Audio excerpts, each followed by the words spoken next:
On va passer à la communication suivante, celle d'Aurore Bouty sur génétique et anomalie du développement génital. François? Oui, merci beaucoup. Merci Aurélien là, pour ta communication qui est très riche et pleine d'avenir, effectivement. Alors maintenant, j'ai le plaisir de vous présenter Aurore Bouty. Aurore Bouty qui, je crois, a fait son internat à Bordeaux et son clinica aussi en partie. Et surtout, elle a fait un long séjour à Melbourne, en Australie, en compagnie du professeur Yves Iloury, que vous connaissez sans doute, et qui était à Nantes et qui est parti une dizaine d'années à Melbourne. Et lors de son déplacement en Australie, Aurore Bouty a fait une recherche sur la génétique et les anomalies du développement génital. Merci Aurore d'avoir répondu positivement à mon invitation cet après-midi et je te laisse la parole. Merci Monsieur Harley. Alors je vais partager mon écran.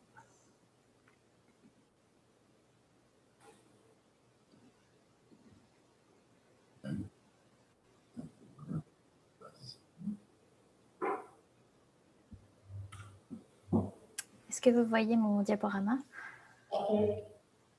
Oui, très bien. Ok. Donc, mesdames et messieurs les membres de l'Académie, je vous remercie donc de m'avoir invité aujourd'hui. Et donc, je vais vous présenter effectivement les résultats de mes années de recherche sur la génétique des anomalies du développement génital. Alors, les variations du développement génital, elles affectent environ 1 sur 4 à 5 000 naissances, avec une très large variation en fonction du phénotype étudié, le plus fréquent étant l'hypospadias, qui affecte, selon les régions géographiques dans le monde, 1 sur 150 à 300 garçons, et des choses très rares comme les mosaïques 45X0, 46XY, qui affectent 5 sur 1 million d'enfants. Le diagnostic génétique, il a, on va le voir, évolué au cours des dernières années pour passer d'environ 15% à environ 45%, notamment grâce à l'avènement du séquençage haut débit. La génétique de ces variations du développement génital, c'est donc une évolution d'abord des connaissances, puisqu'on est passé de la publication en 1990 dans Nature par Andrew Sinclair de la découverte du gène SRY, qui est donc le gène principal du déterminisme masculin, à cette double page de journal en 2018 qui répertorie les anomalies monogéniques, donc un seul gène impliqué dans des variations du développement génital. Cette évolution des connaissances, elle est bien évidemment liée et parallèle à l'évolution des techniques de biologie moléculaire. Dans les années 60 à 80, la seule chose qu'on pouvait étudier, c'était le cariotype. Et puis progressivement, au fil des années, on a eu accès à de plus en plus de techniques de biologie moléculaire qui permettent d'étudier le génome de façon de plus en plus extensive. Et en particulier, depuis le début des années 2000, ou le milieu des années 2000, le développement et la diminution des coûts du séquençage haut débit qui ont permis de passer de l'analyse de panels de gènes ciblés à une analyse du génome, de l'exome, voire du génome entier. Alors, la détermination et la différenciation sexuelle, elles se passent en deux phases. La première phase, c'est la phase de détermination du sexe qui va permettre la transformation d'une gonade indifférenciée en testis ou ovaire. Et puis, la seconde phase, c'est la phase de différenciation génitale qui va permettre, une fois que le testicule ou l'ovaire sont en place, par le biais des sécrétions hormonales de testostérone ou d'œstrogène respectivement, la différenciation des organes génitaux internes et externes. La gonade indifférenciée, elle dérive du mésoderme, à la partie ventromédiale du mésonéphros, et elle est elle-même, elle se met en place elle-même sous l'influence de nombreux gènes, dont certains, lorsqu'ils sont mutés, entraînent une anomalie de la mise en place et du développement de cette gonade potentielle. C'est le cas par exemple de NR5A1 ou SF1, qui, on le voit ici sur les images de gauche chez le mutant, c'est une souris, entraîne une absence de développement de la glande surrénale et une absence de développement du testicule et de l'épididyme chez le mâle et de l'ovaire chez la femelle, avec seulement présence d'oviductes qui sont les équivalents des canaux mullériens. Et puis ensuite, une fois que la gonade s'est différenciée une fois que la gonade bipotentielle est en place, il y a des voies de signalisation qui se mettent en place et qui exercent un antagonisme réciproque sur l'autre voie, de sorte que toute la voie est alors dirigée soit vers le développement d'un testicule, soit vers le développement d'un ovaire. Une fois que la gonade est différenciée, par exemple ici dans le cas d'un testicule, les cellules de Leydig vont produire de la testostérone qui va être transformée par la 5-alpha-réductase en son métabolite plus potent qui est la dihydrotestostérone, qui va permettre en particulier le développement et la croissance du tubercule génital en une verge. Et puis, les cellules de Sertoli vont produire de l'hormone antimullérienne qui va empêcher la fusion des canaux mullériens et le développement de l'utérus et des 2/3 supérieurs du vagin. Alors, quel est l'intérêt du séquençage nouvelle génération dans ces variations du développement génital? J'ai eu donc, comme l'a dit M. Varlet, la chance de travailler pendant 6 ans en Australie et d'intégrer le laboratoire de biologie moléculaire du professeur Andrew Sinclair. Et donc, ils avaient établi, avant que j'arrive, un panel de gènes qu'on a utilisé pour établir un diagnostic génétique chez des patients porteurs de variations du développement génital et éventuellement identifier de nouveaux variants ou de nouveaux gènes candidats. Donc, on a analysé une première cohorte de 300 patients, dont 278 patients qui avaient un karyotype 46XY. Nous avions exclu tous les patients porteurs d'une hyperplasie congénitale des cieux rénales, qui représentent l'immense majorité des patients présentant une variation du développement génital avec un karyotype 46XX, et ce parce que c'est difficile le gène de la 21-hydroxylase, qui est donc responsable dans la majorité des cas de l'hyperplasie congénitale des cieux rénales, est difficile à séquencer dans un panel, et puis c'est beaucoup plus efficient en termes de coût-bénéfice de séquencer uniquement le gène de la 21-hydroxylase lorsque on a une suspicion clinique et biologique d'hyperplasie congénitale des cieux rénales. Donc c'est pour ça qu'il y a une grande majorité de patients 46XY dans cette cohorte. Donc ce panel de gènes, il comporte les régions codantes d'un peu plus de 1000 gènes, dont la majorité sont des gènes candidats, donc des gènes que l'on suspecte peuvent être impliqués dans le développement génital et ses troubles, et 64 gènes diagnostiques, donc ce sont des gènes qui ont été, pour lesquels on a confirmé qu'un variant entraînait une anomalie phénotypique, et puis il y avait quelques régions régulatrices. Alors, sur la cohorte entière, les résultats montrent à peu près 60% de variants dans la population 46XY, dont 43% de variants pathogènes ou probablement pathogènes, donc ce qu'on peut appeler un diagnostic génétique, donc pour lesquels on pense que ce variant est effectivement responsable du phénotype chez ces patients. De notre côté, dans la population de 46XX, le taux de diagnostic est extrêmement faible. D'abord, on a moins de 20% de mise en évidence de variants. Le plus souvent, on ne trouve pas de variants. Et lorsqu'on trouve un variant, c'est dans l'immense majorité des cas une translocation du gène SRY. Donc des patients avec un karyotype 46XX, mais qui ont quand même ce bout de chromosome Y qui comporte le gène SRY. Et donc un diagnostic génétique dans à peine plus de 15% des cas. Donc, si on s'intéresse à la population de 46XY, qui est la population à laquelle je me suis intéressée, on l'a divisée selon les diagnostics de la conférence de consensus de Chicago en 2006.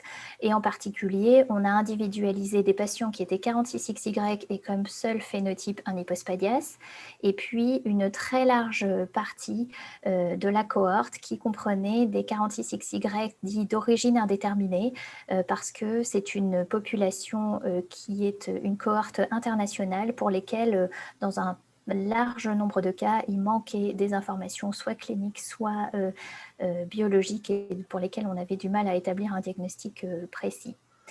Donc, dans ces deux sous-populations, on a trouvé environ 15 à 20% de variants dans des gènes du développement des gonades.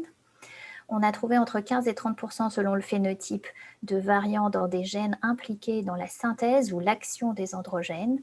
Et puis, de façon intéressante, dans ces deux sous-populations et qu'on ne retrouve pas dans les autres patients de la cohorte, on trouve 10% de variants oligogéniques, c'est-à-dire plusieurs variants dans plusieurs gènes impliqués dans le développement génital et pour lesquels on pense, et qui ont une pathogénicité assez similaire, pour lesquels on pense donc que s'ils avaient un seul variant dans un seul des gènes, ça n'entraînerait pas d'expression phénotypique, mais c'est l'association de ces différents variants qui permet de développer le phénotype.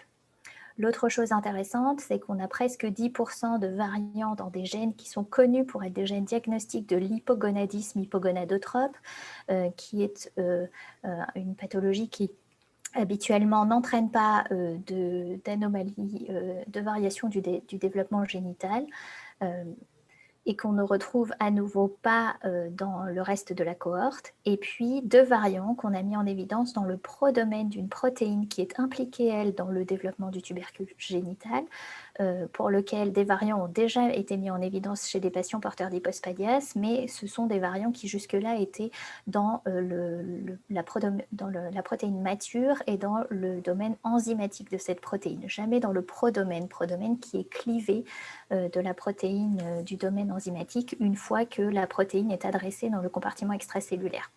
Et donc ces 2 variants dans le prodomaine, malgré tout, entraînent une diminution de l'activité de la protéine.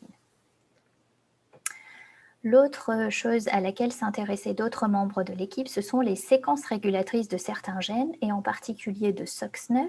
SOX9, c'est un gène qui est en aval de SRY dans la voie de signalisation du testicule, qui est connu depuis longtemps pour être responsable, enfin dont les variants sont responsables de la dysplasie campomélique, qui donc associe des anomalies, des variations du développement génital, mais aussi des anomalies squelettiques.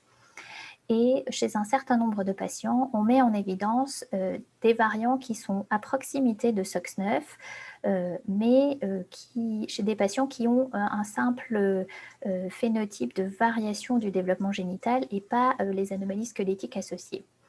Et donc, en alignant les différentes séquences des différents patients qui avaient été publiés jusque-là, les membres de l'équipe ont réussi à affiner progressivement la zone qui est du génome qui supporte les séquences régulatrices de SOX9. Et donc, on passe de cette grande ligne rouge ou cette grande ligne verte dans les années 2004-2009 à simplement cette petite séquence qui est mise en évidence comme séquence régulatrice de SOX9 à la fois pour les patients 46XY et pour les patients 46XX. Donc en fait, ce qui se passe, c'est que SOX9, c'est un tout petit gène dans le génome. Il a des promoteurs qui sont juste en amont de lui, comme la plupart des gènes, mais il a aussi des séquences régulatrices qui sont très en amont dans le génome. Et donc l'équipe a essayé de modéliser l'interaction de ces différentes séquences régulatrices et ces différents promoteurs pour essayer de comprendre le fonctionnement de SOX9. Enfin, la dernière chose qui est intéressante sur l'étude génétique de ces patients, c'est l'épigénétique. L'épigénétique, c'est la modification du génome par des substances environnementales, qu'elles soient liées à l'alimentation ou à des toxiques. Et c'est sur une susceptibilité génétique, les substances environnementales vont modifier l'expression et la régulation des gènes, entraîner des changements phénotypiques, et c'est probablement une des choses qui va expliquer la grande partie des patients pour lesquels l'étude génétique et le séquençage, que ce soit des gènes ou du génome entier, ne permet pas d'expliquer. Donc en conclusion, la détermination et la différenciation sexuelle sont liées à l'activation ou à la répression de l'expression de nombreux gènes. Les variations de cette expression peuvent toucher les chromosomes, les séquences codantes, mais aussi les régions non codantes, que ce soit des séquences régulatrices ou l'épigénétique. Et donc la génétique fait partie intégrante de l'évaluation de ces patients dans les équipes pluridisciplinaires, que ce soit, comme sur ce schéma ici à droite, lors d'une approche ciblée, ou que ce soit sur une approche plus large de séquençage de l'exome ou du génome. Je vous remercie de votre attention.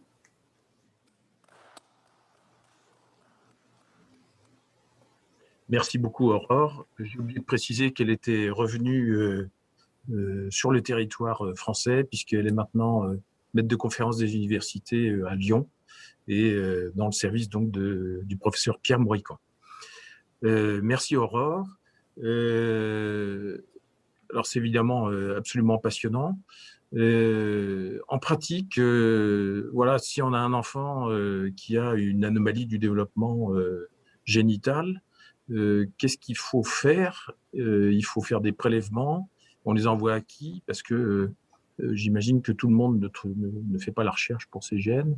J'aurais voulu savoir un peu sur le plan pratique comment il fallait faire. Alors oui, il faut faire des prélèvements. Ces patients sont généralement discutés dans des réunions de concertation pluridisciplinaire au niveau national. Et donc, il y a plusieurs plateformes de séquençage qui existent. Il y en a à Lyon, il y en a à Paris. Mais il faut discuter ces patients en RCP et adresser des prélèvements d'ADN en fonction du diagnostic suspecté. On réalisera différentes analyses. D'accord, ok. Voilà, je vous invite à poser des questions. Oui, Philippe-Mar. François a tout à l'heure évoqué la polémique autour des conséquences à l'âge adulte des corrections des anomalies génitales du bébé. Est-ce que votre étude génétique permet de prédire si le comportement ultérieur à l'âge adulte en fonction de son patrimoine génétique? Alors, de plus en plus, je dirais, dans des proportions de plus en plus importantes, sans que ce soit des règles absolues. On est encore aux prémices de ces analyses génétiques et des corrélations entre la génétique, le génotype, le phénotype et le comportement ultérieur. Mais effectivement, c'est l'un des buts de ces analyses, c'est de pouvoir classer les patients au mieux pour évaluer leur comportement, enfin, ou leur résultat à long terme, de façon à adapter au mieux, encore une fois, ce que disait Aurélien tout à l'heure, le traitement chirurgical et de permettre une chirurgie très individualisée. Vous avez parlé d'épigénétique à la fin, c'est-à-dire l'influence des éléments extérieurs. Est-ce que vous avez déjà des exemples qui pourraient déboucher sur des préventions éventuelles ou est-ce que c'est juste une réflexion avec des indices? Alors non, il y a de plus en plus d'études qui sortent sur les perturbateurs endocriniens. Un certain nombre de substances sont considérées comme perturbateurs endocriniens et peuvent modifier effectivement le génome. Mais là encore, ça reste des débuts d'études et on est loin d'avoir toutes les cartes qui permettent là pour l'instant. Oui. Richard Villet conduit à la Fondation de l'Académie de médecine une réflexion sur l'influence des perturbateurs endocriniens sur le développement. Oui, non, je ne ferai pas de réflexion sur les perturbateurs endocriniens. Je crois qu'il faut qu'on soit très prudent sur ce sujet. Je voudrais plutôt m'intéresser, si vous voulez, au problème des conséquences éventuellement lorsqu'une famille a un enfant avec une modification de l'arbre urogénital liée vraisemblablement à un problème de génétique. Pour le moment, on n'avait pas pris de décision surtout s'il peut se reproduire et qu'il n'y a quand même pas de problème, des conséquences de transmission ultérieure. Est-ce que ces anomalies génétiques, vous les avez recherchées dans les lignées parentales ou, et à plus forte raison, mais je ne pense pas encore, au Canada, dans les travaux, il y a eu des enfants arrivés à maturité pour lesquels on a pu voir une transmission ultérieure? Alors oui, une bonne partie de ces enfants étaient analysés sous forme de trio, c'est-à-dire avec leurs parents, parce que ça permet de filtrer les variants qu'on retrouve de façon plus facile que lorsqu'on a l'enfant tout seul. La majorité de ces variants sont des variants de novo, donc qui apparaissent chez l'enfant mais qui n'étaient pas présents chez les parents. Et non, pour l'instant, ce ne sont que des enfants dans la cohorte. On n'a pas d'analyse de leur descendance. Merci. Merci beaucoup, Aurore Bouty, de ce très intéressant exposé sur l'avenir, tel qu'on peut le prévoir, de ces enfants génétiquement, pas modifiés, mais ayant des anomalies génétiques.